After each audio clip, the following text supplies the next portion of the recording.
NCC has been a part of the life of almost every youth who has been growing up in India, and I must take the opportunity to say that I too have been privileged to have a small stint or small experience with the NCC when I was in school, and the few months of experience that I had actually transformed a lot about me. I learned a lot about discipline, about culture, about loving the nation. So in the beginning, I would like to pay my respect to all the officers over here and tell you that you are doing a great job. Please keep it up. So with that, I'm going to start off the session today, and which is also on a very interesting topic.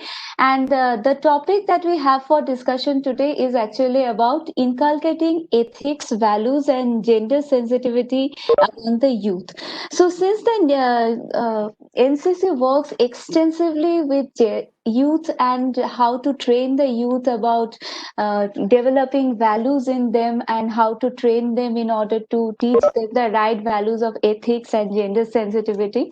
In today's session, we are actually going to talk a little bit about those issues, and in the process, we are going to also explore a little more about what exactly ethics, values, and morality stand for, and how we can actually understand and appreciate them and solve the various challenges that life throws us in the process. So in the big, I would love to have some interaction from the participants over here. So as we move on with the session, we are going to have three sections of it. In the beginning, we are going to talk a little bit about some ethical case studies, followed by which we are going to talk a little bit about the concepts regarding theoretical concepts regarding ethics and moral development. And finally, we will talk a little bit about what should be done and therefore what is the way forward for us. So in the process, I would like to start off with two small very questions for the group over here. Now, of course, the thing is that the concept of ethics, morals, and laws are very common to us. So I have two very simple questions to start off with this class, and I would like to hear your views on that. And the two questions are very simple. First is, why are people unethical? And second is, therefore, how can we make people ethical? So any thoughts from anybody? It would be good to start off this afternoon session. I know that it is a tough time to stay awake, but definitely I'm expecting a lot of energy. So let's hear. Why are people unethical? So what makes you feel that makes people unethical? Is the lack of discipline. Lack of discipline. Okay, thank you so much, sir. So one answer we have got already. It is about the lack of discipline in people. Yes, sometimes it happens that we want to do something, but we cannot actually do that because it's out of our habit. Miss Ananya Sinha told that it's about the lack of education. We got another concept that it can also be because people do not know that what is right and what is wrong. Any other thoughts that you have regarding this? Lack of discipline, lack of education?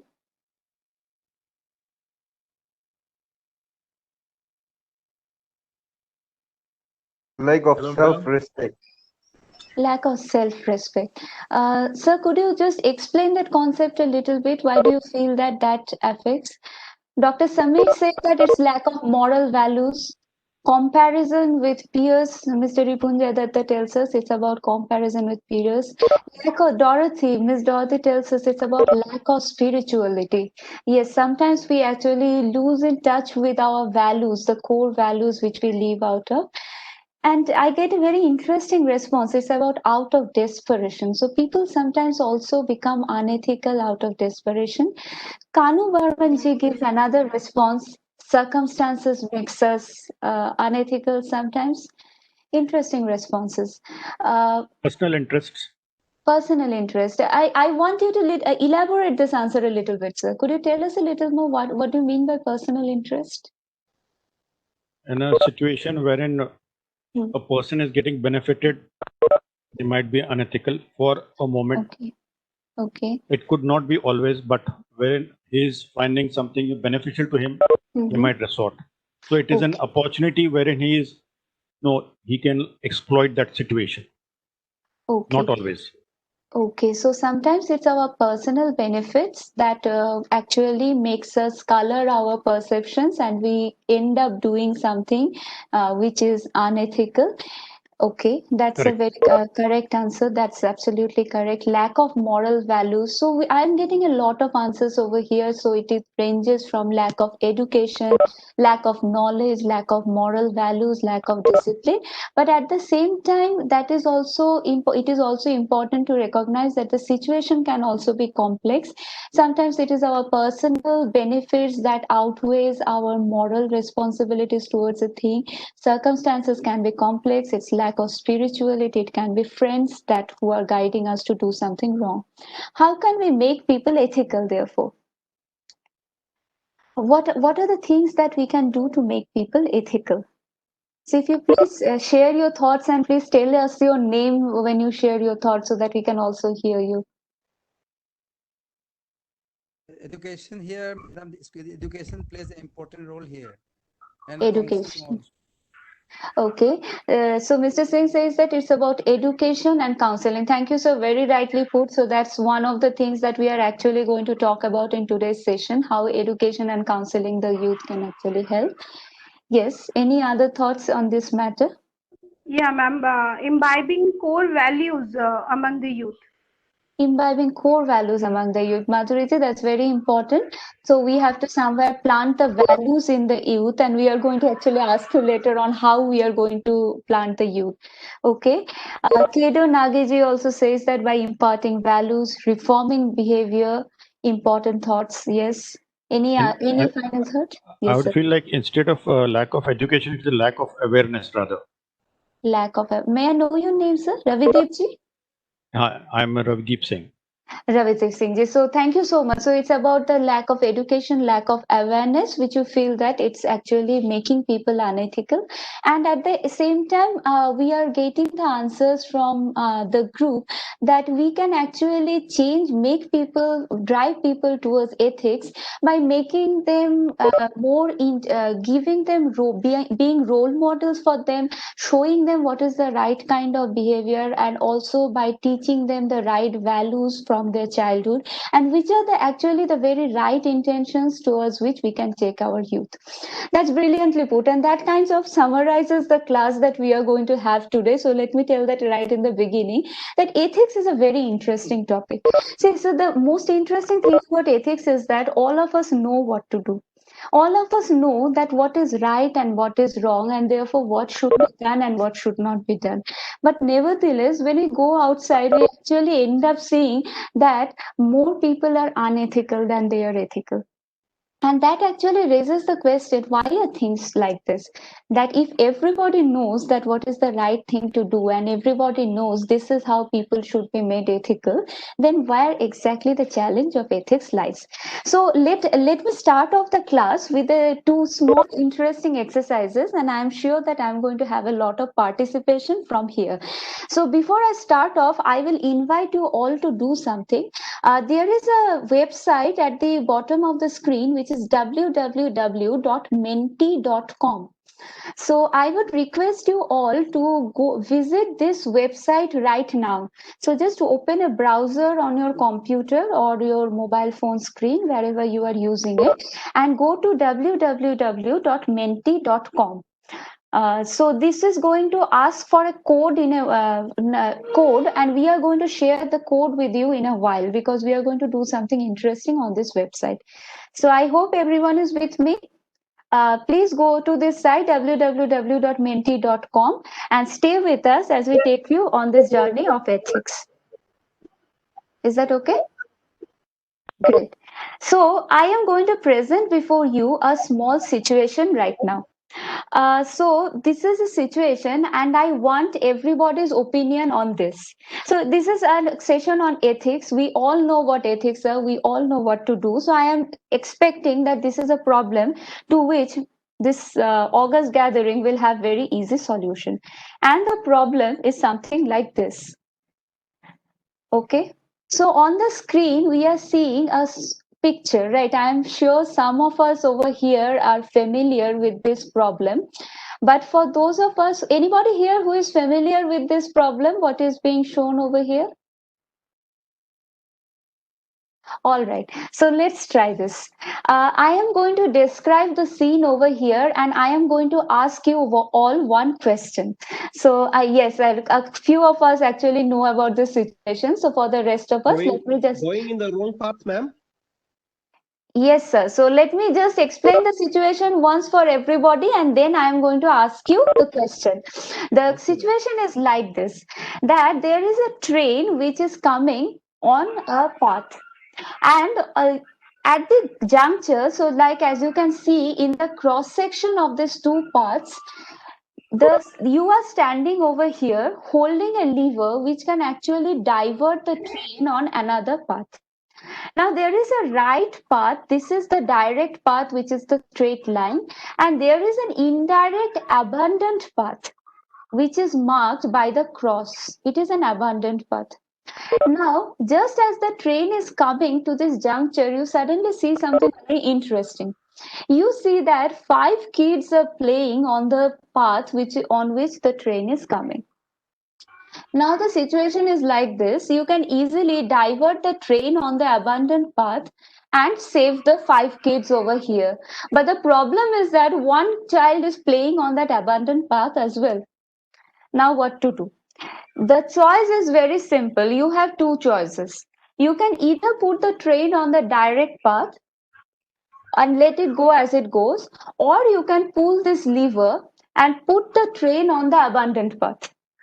And if you put the train on the abandoned path, you are going to definitely kill this one child. So let's also get these things out of the way. One, if you put the train on the abandoned track, the one child playing over here is definitely going to die. If you put the train on the direct path, these 5 children are definitely going to die. You can't save them. And third thing, if you put the train on the abandoned track, nothing happens to the train. The train will be safe. Now the question is, you have a choice. You can pull the lever or not. My question is, what are you going to do? Is the situation clear? Yes, ma'am. All right. So, if the situation is clear, now any thoughts about this? What do you think you are going to do about this? There is no another options to stop the train. Sir, you can't stop the train. Nirupamji, that's a good question, but you can't stop the train. So that's the situation. Okay, it's a choice to abandon path.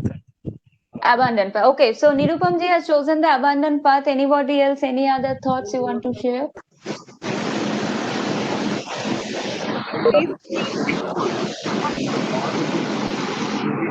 Okay, Sivaji, you have a. Hello.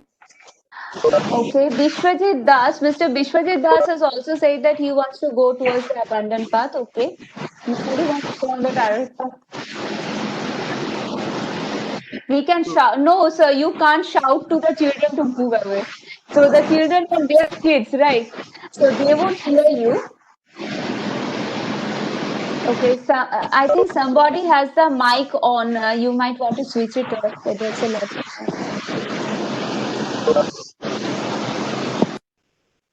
Okay. No, Kanu Barmanji, very nice thought, but you can't put a red cloth. The train is not going to stop. Sorry, sir. So, okay, let's hear again. Anybody else? Abandoned path. Okay, so some are already casting change the route. Jitanji, you have two choices: the direct path or the abandoned path. Pull the lever towards the. Okay, Jag Prasad ji says that I'm going to go to the abandoned path, pull the train towards the abandoned path and run to save the child. Sir, you can't save the child.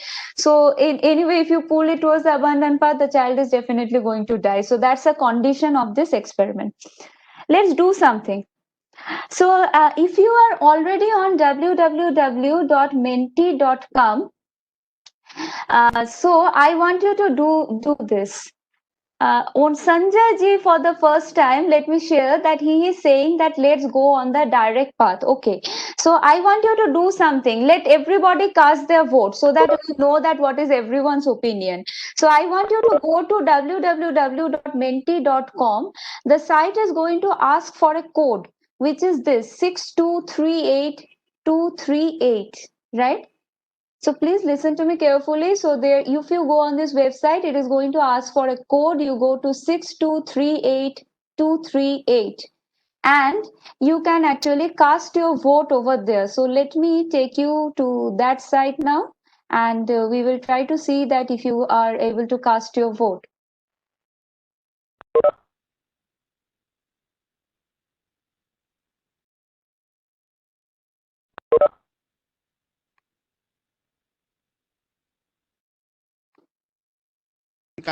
Ma'am, kindly can you repeat the code once?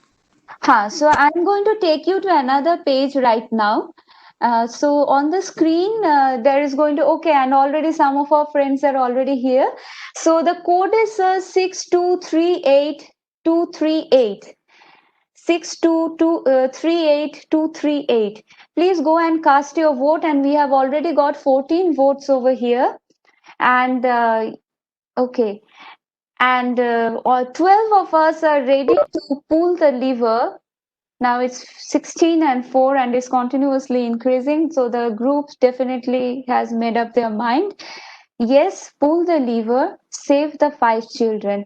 And only 6 of us, now 7, are telling that no, we are going to not pull the lever. We will save that one child even if the 5 children die.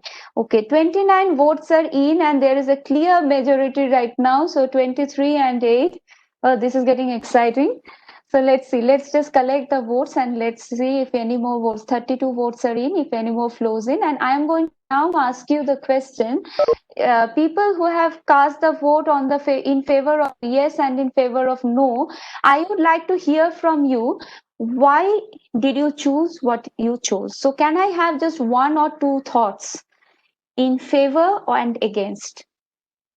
So anybody out of the 27 people who have said yes, save those 5 children, why have you chosen this option? Anybody, please go ahead. To save more life. To save more lives, okay? That's a good answer. For me also to save more life.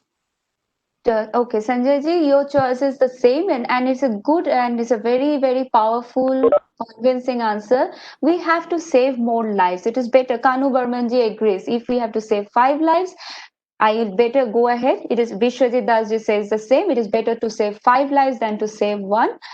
Jaspal ji, we can't stop the train. I'm very sorry. So, but if we have to, and since we can't stop the train, better save those 5 lives than save the 1. Any other answer by those who are saying that yes, I want to save those 5 children? Any other except for this saving 5 lives versus 1? Any other argument you have in your favor?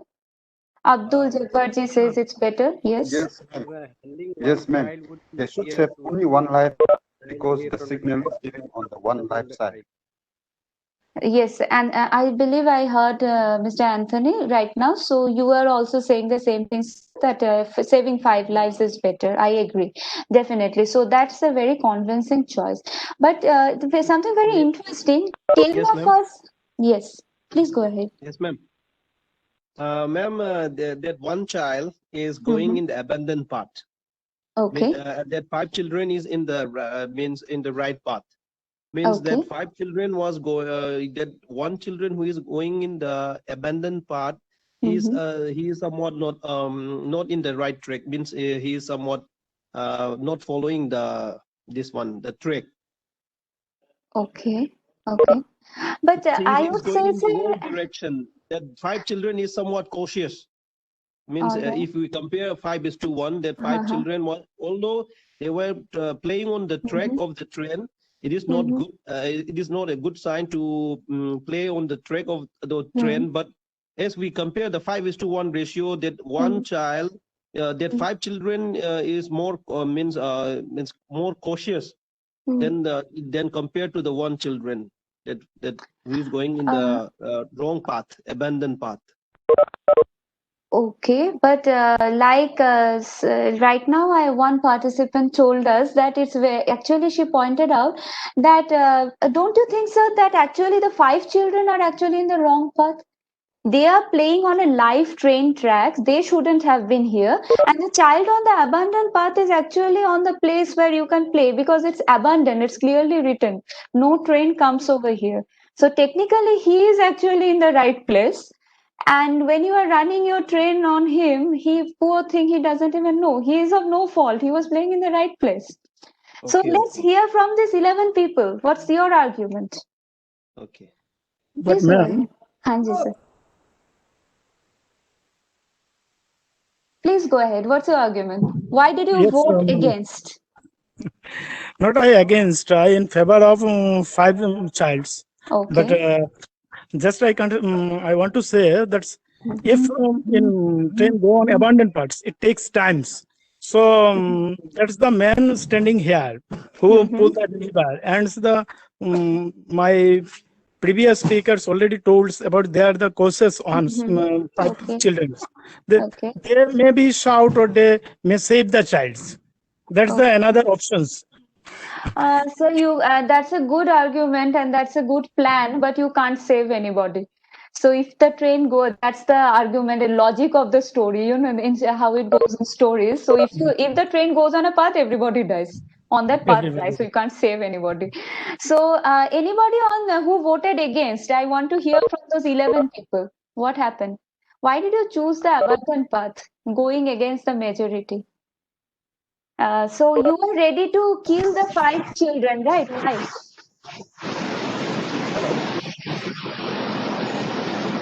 Hello. Hello. Yes, please go ahead. Yes, please go ahead, sir. Hello. Okay. Balvinderji says that he wants to let the train go on the abandoned path and save the 5 children. But I want to hear from those 11 people who are saying that I don't want to kill those 5 children.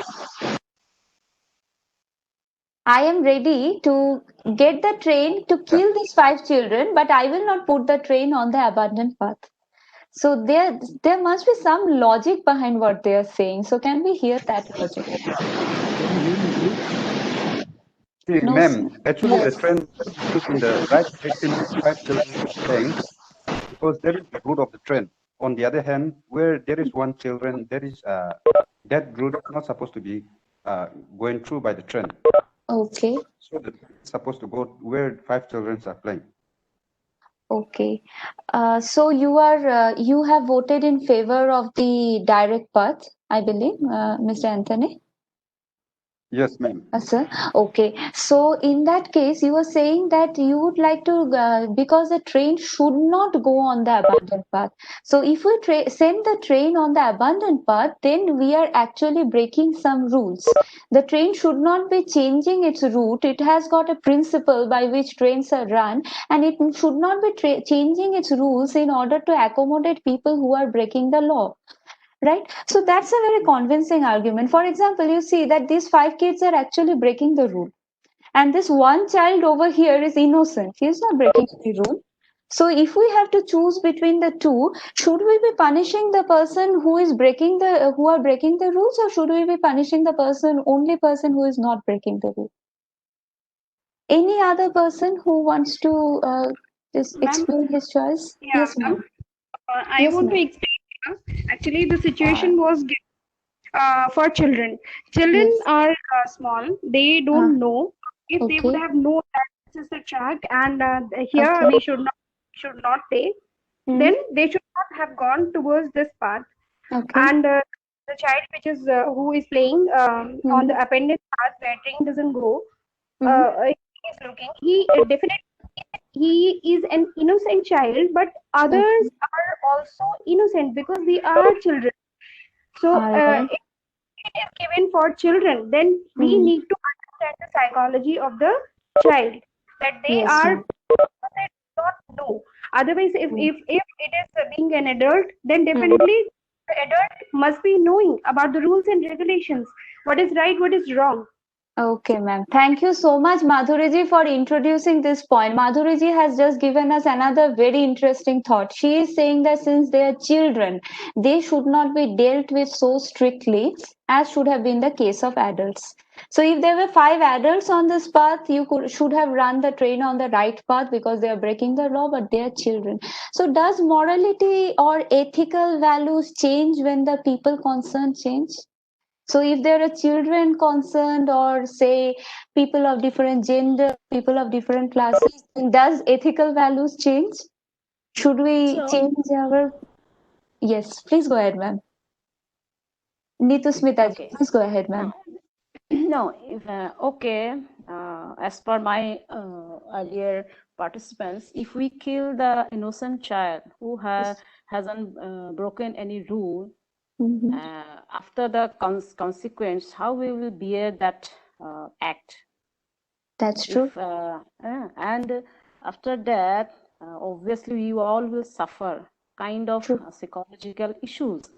True. Then we won't be able to then act in our right path for further duties or action.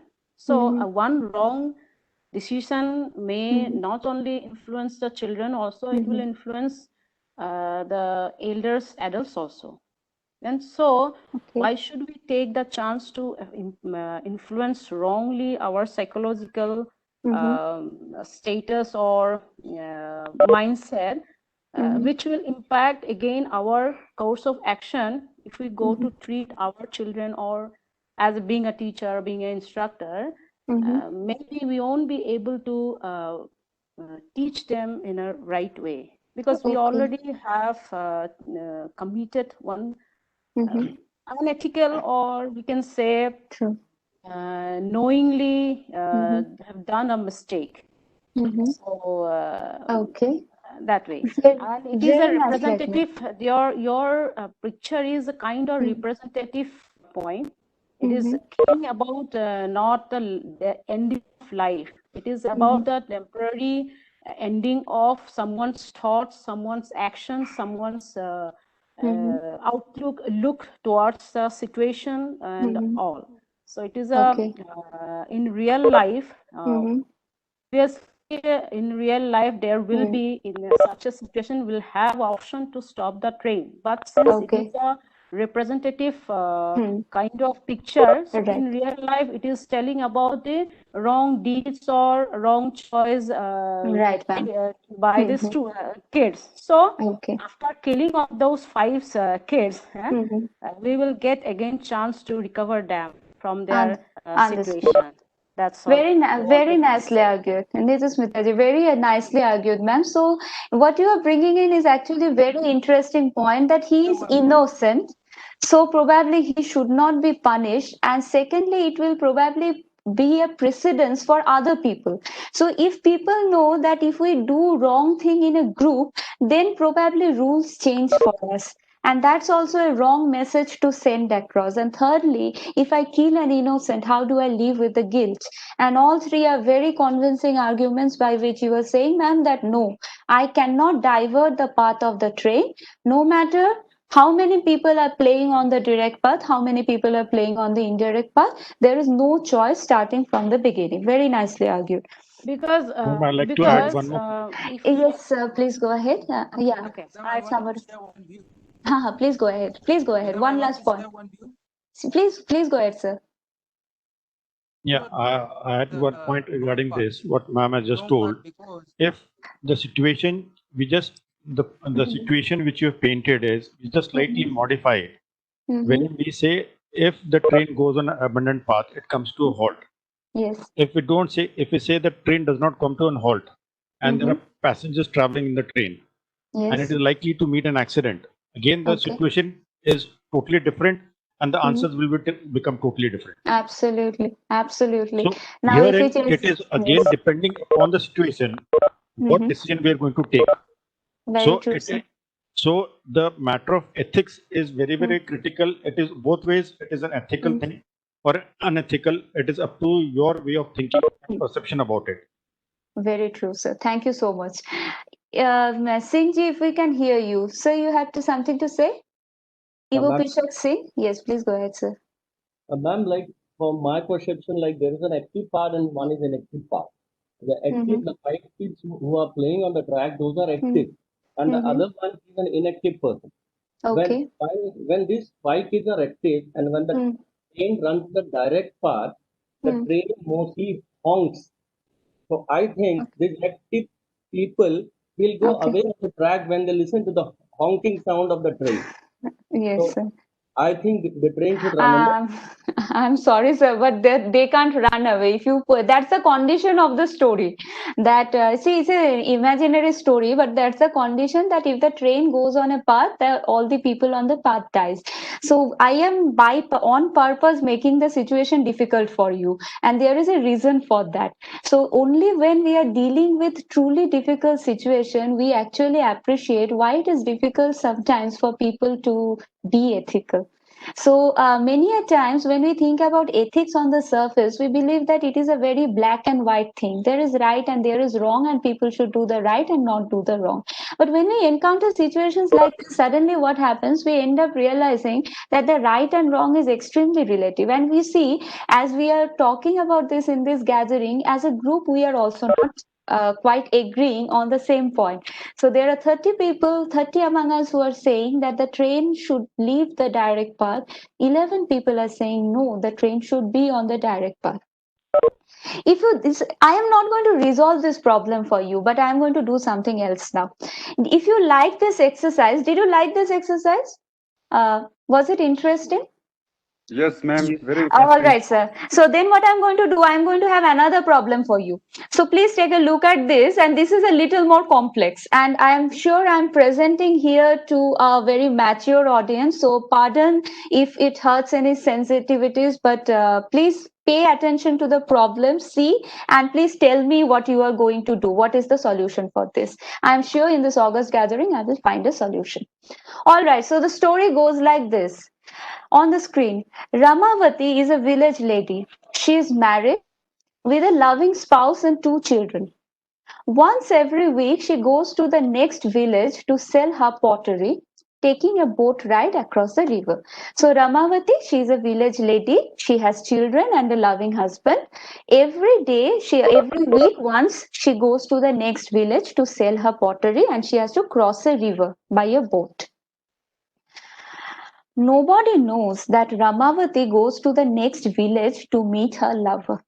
So even though she is happily married with spouse and children, she also has a lover in the next village. So extramarital affair. So she crosses the river, goes to the next village to meet her lover.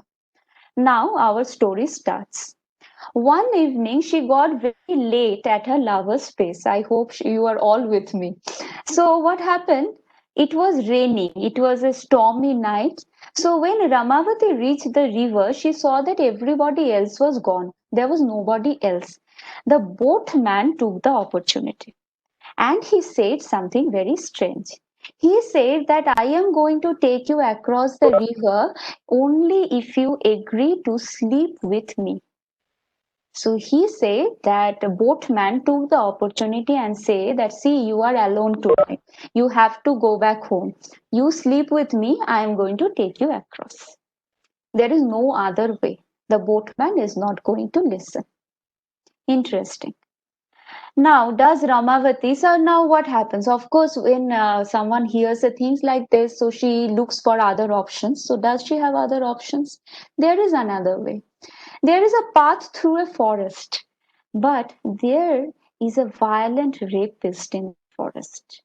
So for the last few days, there is a violent rapist who is just in the forest, and no woman taking that route was safe from him. Right? So if she takes the route, she is definitely going to be a victim of that rapist. Okay. So this is the second way. Ramavati knew how to swim. So there is another option. She can jump into the river and she can swim to her village. But jumping into the flooded river meant sheer death. Third option, if she jumps into the river, she is going to be surely drowning and dying. No alternative.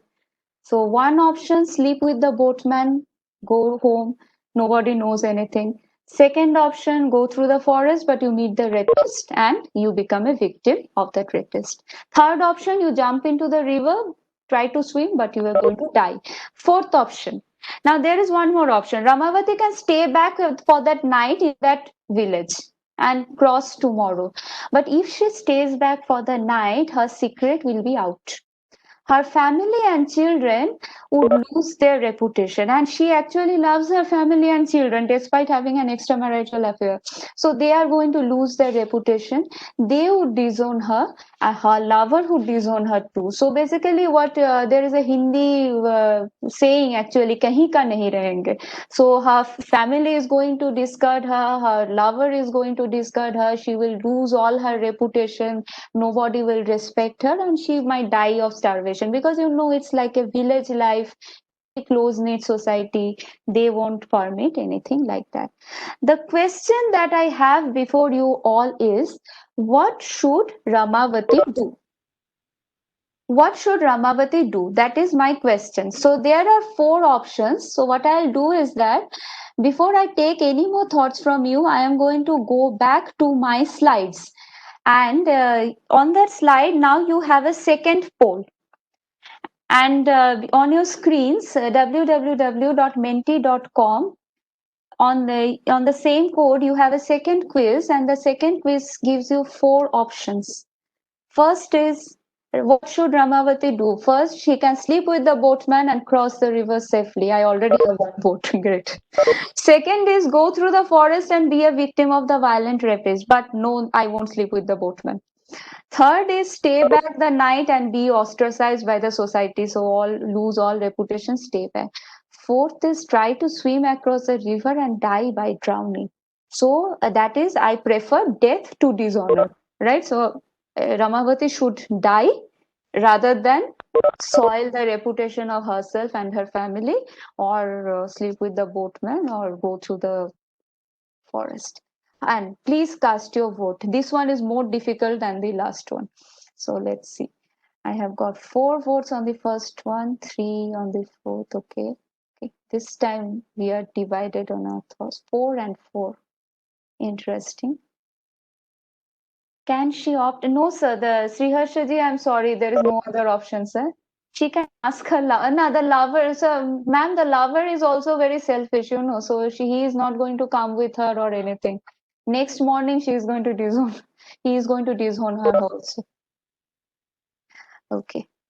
7 people says that she should die by drowning. 7 says that she should stay back the night and be ostracized. Okay. 1 person has voted to the second option. Okay.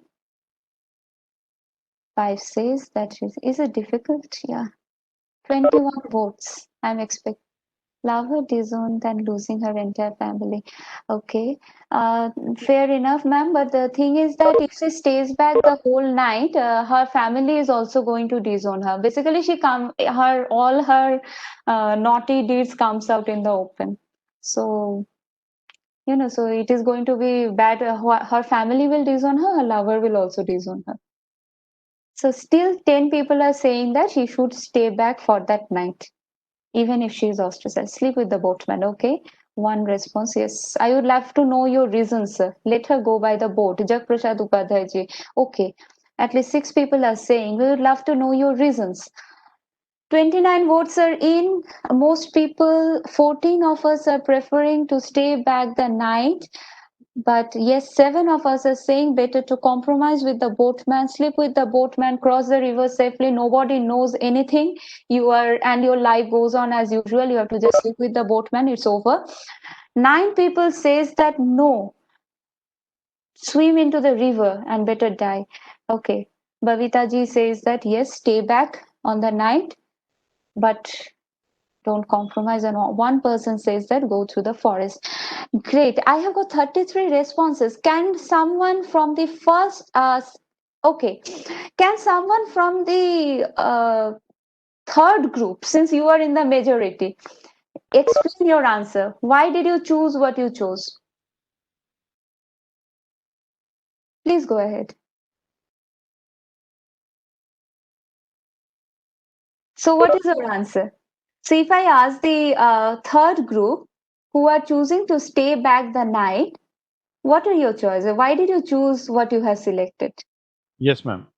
Yes, please go ahead, Herein, sir. because you're giving yourself a chance. I mean, you Okay. choose the fourth option, you're going to die. Mm-hmm. Second option, again, it is going to leave a scar on your mind. Okay. So the best is stay back. You might get ostracized, but you still have a chance in your life to redeem. Okay. So she is at least alive. She is not dead, and she is probably having a chance to Until the redeem her time life. you are alive, there is hope. There is hope. Where there is life, there is hope. Very nicely argued. Anybody who has voted for the first option, why don't you go for this?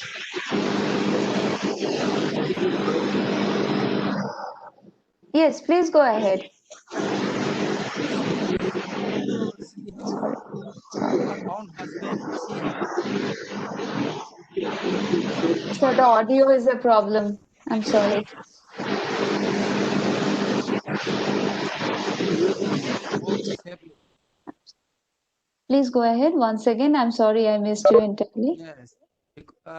That lady has already, but Okay. even then, got some secret marital life with her former lover. Then what is the wrong? Then safely home. This is the reason why I'm choosing Okay. number one. Okay. I also got the similar answer from Chandrabhan Singh ji. So she is already compromised. She can compromise more. Is it comparable? So Yes, yes. Is this comparable? Just because one has an extramarital affair, does that mean that she is available for other men as well? Okay. Madam. Yes, Okay. madam. I am Dhirendra Singh from JNB Chandel, Manipur. Yes, sir. Yes, sir. It will be better her to go to the both men. She can make a compromise with the both men. No one will knows her extramarital life is not also disclosed to others.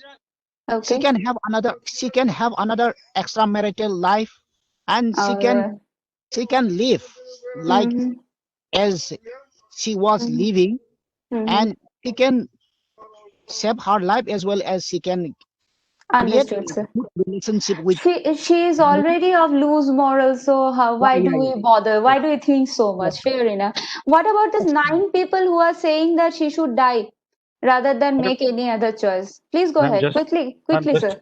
one point. It is just regarding what Mr. Virendra just told. It is Yes, sir. you compromise, leave with the boatman, that is fine.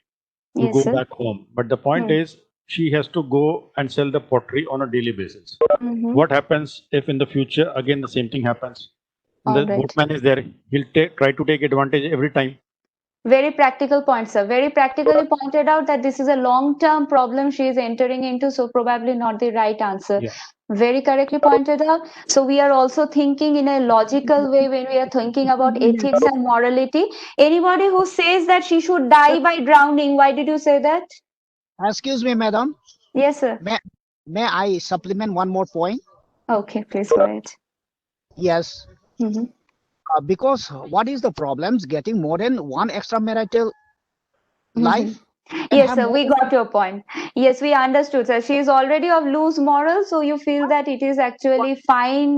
Though I don't know, somebody may actually say over here that just because she has made a one choice of going extramarital doesn't mean that she is available for other people also. And some of us are also saying, so since we don't have a lot of time over here, so let me just say one more thing, that some of us are also saying that, okay, put the boatman into the water and then row the boats. Ananya ji, that's very interesting. I hope it happens like that with Ramavati. Now the thing is that many are also saying that she should actually jump into the river and die. And I don't know why we are choosing this path, but when we actually encountered this problem for the first time, a lot of us actually argued that she should actually jump into the river and die because she should prefer death to dishonor. So for a woman, prestige matters a lot, and therefore she should not actually go ahead and compromise in any other manner, but she should die. We had a lot of discussion on this issue, but now I have just one point to make. And please tell me if that point matters or changes anything. What if now, but there is one mistake that I have made. Yes, ma'am, and I have made one mistake. This story is not about Ramavati. This story is actually was about Ramesh. So Ramesh was a village man who actually lived with a very loving wife and children, and he used to go to the another village to meet his lover. And one evening he was late, and there was a boat woman. And the boat woman just gave this weird offer that if you sleep with me, I will take you across. And then there was a forest, but inside the forest, there was a woman who was a rapist. And then finally, she also has the option of jumping into the river and dying or staying back. And next day, his whole family comes to know about his affair. Are you going to change your answer? No, we'll not change our answer. Still, all right, sir. He must go along with the boat woman. Okay. Anybody else? Any other thoughts? My answer remains the same. Yes. Stay back. Remains the same. All right. Also remains the same. Remains the same. Great. Great. Back. Excellent. Excellent. So For when me also yes, sir. Sorry, ma'am. Me also she should stay back, because mistakes is part of our life. Yes. And I hope since all those years she has been living with her husband and family, and they are all happy with her, so she can at least solve this issue with her husband. And that's all from my side. Very interesting. Why should I finish my life? Why should I finish my life? Why should I love someone extramarital affairs I'm doing because I love that person, but I do not love that boatman. And why should I give that person who is trying to taking advantage? No, and if I give first time, then it means I have already sired the poodle, and he will continue to take the advantage. So instead of making more complicated, let's face the already, since I have done the mistake, face it and so resolve it on our own way. Right. Thank you. So the interesting thing is that now let me share with you a real data. The thing is that we use the story a lot, and when we change the story, the moment we change the gender of the person, the responses tend to change. And the problem that we were seeing so seriously when it was about Ramavati and we were getting so concerned, suddenly the thing becomes a little easy on our mind the moment it becomes about Ramesh. And we feel that, oh, Ramesh, he can handle it, right? So suddenly Chandramanji just told me that in the comment that he is a guy, he can handle this kind of stuff. It's not really that serious about him. And that actually sometimes also tells us that the gender of the person, the age of the person, who the person is, sometimes also affects our ethical decision making. And that is why, ladies and gentlemen, sometimes ethics becomes a very complex problem to deal with. So I just have this quote of Niels Bohr for you to move on to the next little portion of the session, which says, how wonderful that we have made with some controversy or some paradox. Now we have some hope of making progress. The first step towards appreciating ethics is to understand that it is a paradox. And therefore, to open our mind to this paradox is the first step towards understanding ethics. See, when we are talking about ethics, values, and morality and laws, what are those things and how do they relate to one another? So, basically, when we are talking about these three concepts, ethics, morals, and laws, they all actually are very interconnected. So, by definition, they actually go like this. Morals are a person's individual's beliefs about what is right or what is wrong. So, each one of us have a very innate, ingrained, and personal understanding of what is right and what is wrong, what should be done and what should not be done. So when we are facing situations like what we already shared with you, we immediately have an instinctive answer to that problem, which is save 5 child versus save 1 child. No, Ramavati should not go ahead with the boatman versus she should. This part is called morality. Morality leads to what is called ethics. When a group of people or a culture has common moral principles, that is, they know that these things are right and wrong, they tend to be formalized into norms about what is desirable and what is undesirable. So ethics are basically semi-formalized values in a system, in a society, that we all kind of agree to an extent, though it is not concretized and it is not punishable. But what happens when we actually concretize it, it becomes a law. So law is basically concrete written bound rules and regulations about behavioral standards. But if we look at it, we will see that laws have their basis in ethics. So for example, in certain countries, we have capital punishment when someone murders somebody. In certain countries, we don't have capital punishment. And that actually comes from the value we are associating with life in our ethical standard, which in turn comes from our moral belief. But interestingly, it also works the other way. The moment laws are formed, laws influence the individual morality. And that influences ethics, and that in turn influences and makes more laws. In the middle of all this lies something called values. And values are basically what is seen as important or unimportant for existence. So, value is basically the core principle. And that is exactly what we are actually saying that we should teach our children. So, it is kind of like the base of the iceberg that builds up everything else, the morals, laws, and ethics, and the principles that drives a person basically comes from the values with which we grow up. Now, if we go through values, there are different ways values have been understood throughout the world. So, I am actually going to share the presentation with you. And when we talk about values, there are different ways this has been conceptualized. So, some group of scholars have actually said that values are of two kinds. They can be instrumental values and terminal values. So, terminal values being where we want to go, and instrumental values means what we can do so that we can reach those terminal values.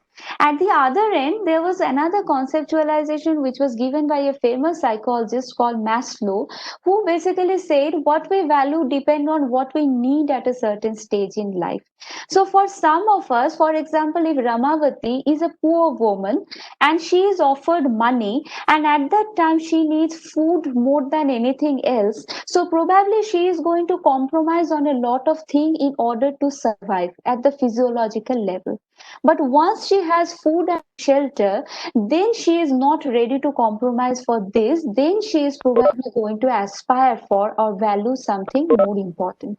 So, according to this model, what we value depends on which stage of life we are in and what we need at that stage of life. Still, another conceptualization actually talks about national cultural values. And when we talk about India, so there was one psychologist called Hofstede who basically talked about what are the cultural values of different countries. And when we talk about the cultural values of India, they say that there are 6 kind of cultural values that characterize us as a country. So now you see that there are very interesting things about cultural values.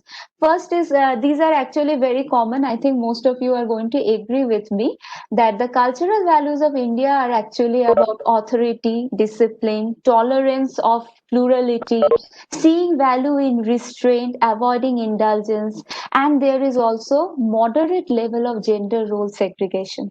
Although nowadays we are also opening up towards it, and belief in long-term perspectives over short-term gains. Now the question is, when it comes to these kind of dilemmas, we were taking two very important decisions and how we were taking the decisions. So now I'm actually going to tell you about some decision standpoints and you can quickly identify what were your thoughts. See, the people who were choosing those 5 paths, 5 children, saving those 5 kids, they were actually taking the path of utilitarianism. So utilitarianism says greatest happiness for greatest number, save the maximum number of lives, no matter what. So if I get to save 5 lives over 1 life, I am going to choose that. But as opposed to that, those people who were saying that I will not go on the abundant path, even if I have to kill 5 children, they were taking the path of justice. They were saying that you should enforce rules fairly, no matter what. So there is this principle, we call it the red hot iron stove. Law should be like a red hot iron stove. It should burn you every single time. It should burn every person who touches it, irrespective of whether he's a grown up or not, and it should burn every time you touch it. So law cannot make an exception. Never. There is also another perspective that is called the community perspective. So someone can say that you should do what serves the community. So Ramavati should not shame the community. And Ramavati should die by drowning rather than shame her family and all the people around her. She has done something immoral. That can also be your standpoint, ethical standpoint. There can be another standpoint where you say, talk about rights. That are you feeding the human rights of all the people who are in this situation? And when you are thinking about the rights, you will probably take a different decision. And you are absolutely correct. Any 4 of the standpoints are correct. And there is a 5th standpoint also, which is called virtue. So like Neetu Smita ji just argued with us that if I kill that one child, I will feel bad as a person. That is called the virtue pathway of ethical decision making. What makes me feel that I am the person I want to be? The interesting thing is that all 5 perspectives are absolutely correct. There is no, the interesting thing about ethical decision making is that all these pathways, all these controversies are absolutely all these pathways are right in their own respect, and therefore when we face an ethical dilemma, it becomes difficult to make a choice. What I'm going to do at this point is that, since I'm actually towards the at the end of my time, let me just take you now to what should be done. See, the appreciation, what is most important when we are acting as mentors for the future generation to teach them ethical behavior, the most important thing is to recognize that ethics is something which can be changing across time, and therefore when we are meeting the generation of the future and talking to them about moral values, ethics and gender sensitivity, we have to remember that they are growing up in a world in which things are changing very fast. And therefore we have a very interesting quote for you. If you want to learn about a culture, listen to the stories. And if you want to change a culture, change the stories. As mentors, we have 2 very important decisions to make. Which are the values, ethical principles, and morals that are worth preserving? Most of our ethical principles and morals are worth preserving. First, identify those principles. And when you have identified those principles, do the following 3 things. First, teach the children.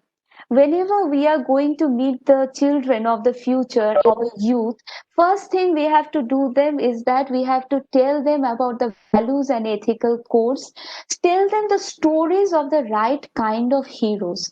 So one major important thing that children need is the heroes. So they have to be told about the lives of the freedom fighters, about our soldiers, people who uphold the light kind of values. And we have to also teach them that there should be empathy for diverse groups, so that depending on the gender of the person or the social class of the person, the ethical judgment should not change.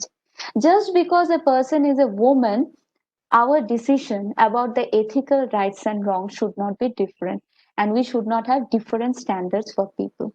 Second thing we need to do is we need to be a role model.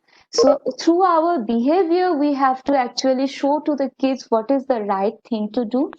And what is very important is we have to create opportunities for youth to practice ethics. So it is a very important thing by giving them small opportunities, like probably serving in an old age home, or giving food to poor people, cleaning up a place. Through this, kids get the taste of being ethical or being moral. And that that actually helps children to understand what is the happiness when we actually can be ethical. Reward positive behavior. That is very important. People should be praised. And finally, we need to institutionalize ethics. So make it, we have to build rituals. For example, like when we raise the flag on 15th August, it's a ritual. But through that ritual, we actually are reminded of our nationalism, our love for our country, patriotism. Those kind of rituals need to be built around ethics, principles, and values also, so that people actually appreciate and understand things better. But there is also another part of our values and moral systems which need to change. And things actually change a lot depending on how the society is maturing.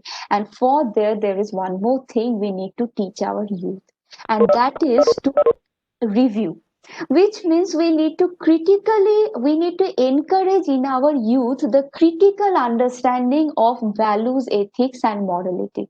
And when children grow up, we need to actually encourage in them the discussion for scope for change. So just because something has been going on for a long time in a certain manner doesn't mean that it is infallible.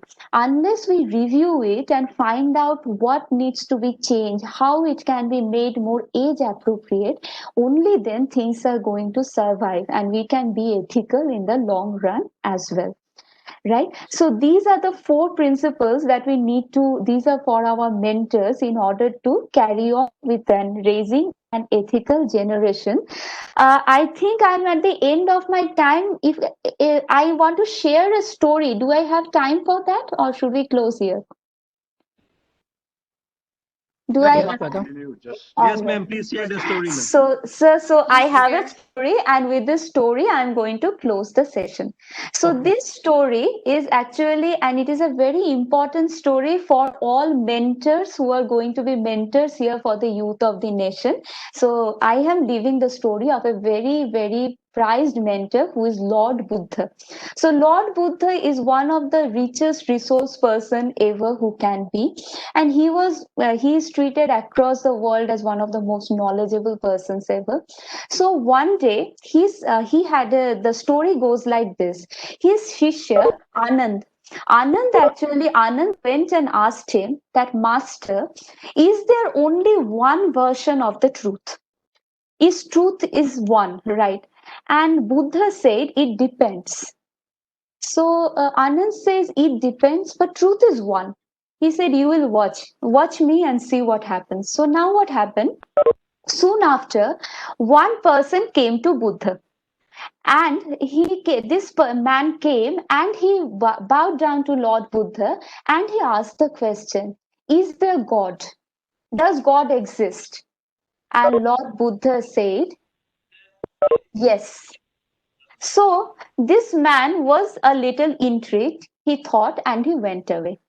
Next, another man came and he bowed to Buddha and he asked the same question, does God exist? Now Lord Buddha said, no, God does not exist. This man was surprised and he thought and he went away. Now there was a third person who came and he said, does God exist? The same question. And Lord Buddha said, I don't know. And this man was also surprised and he went away. And now you can imagine who was the most surprised person. Anand was surprised. So Prabhu Anand, he was very surprised and he went and said, Master, 3 persons came, they asked the same question, but you gave them 3 different answers. So why did you give them 3 different answers? So Lord Buddha now explained the answer. He said, see Anand, the first person who came to me did not believe in God. So he came to me and asked, does God exist? And I said, yes. If I told him, because I told him yes and I did not agree with him, he will now go and try to prove me wrong. And he is going to study more and try to find out ways to prove to me that God does not exist. And in that process, he will find the truth. The second man who came to me, he believes in God. And he came to me just to get a reassurance. So if I told him that God exists, if I would have agreed with him, he would have stopped his search. So I told him God doesn't exist. And now he is going to get intrigued and he is going to search more and try to disprove me. And in the process, he is going to find the truth. And the third man who came, he was open minded. He had no predisposition. He didn't either believe in God or did not. He was not an atheist also. If I would have given him a definite answer, he would have stopped his search at that moment. And that is why I told him I don't know. Because now he is going to search. And if he searches by himself, in the process, he is going to find the truth. So Lord Buddha said, Anand, when you are a teacher, when you are a mentor, the answer that you are going to give to your student is going to depend on the maturity of the student. So, similarly, when we are going to talk about ethics, when we are going to talk about morality, the answer that we are going to give and the stages through which we are going to take our youth will depend on the level of maturity. When they are young children, we will have to teach them what are the values and ethics of our culture. We have to be a role model and we have to institutionalize the values in them. But when they are mature, we also have to teach them how to challenge and how to change the ethics. So with that, thank you so much for your patience and your time. Just two quotes to leave for you on this point. If you don't show your values when they are under challenge, if you don't stick to your values when they are being tested, they are not values, they are hobbies. So it is very important to stick to what we believe in. And Mark Twain said, always do what is right. It will please half of mankind and surprise the other. So all the best for the road ahead. Thank you so much for your patient hearing and thank you so much for your time and thank you so much for your participation. Thank you.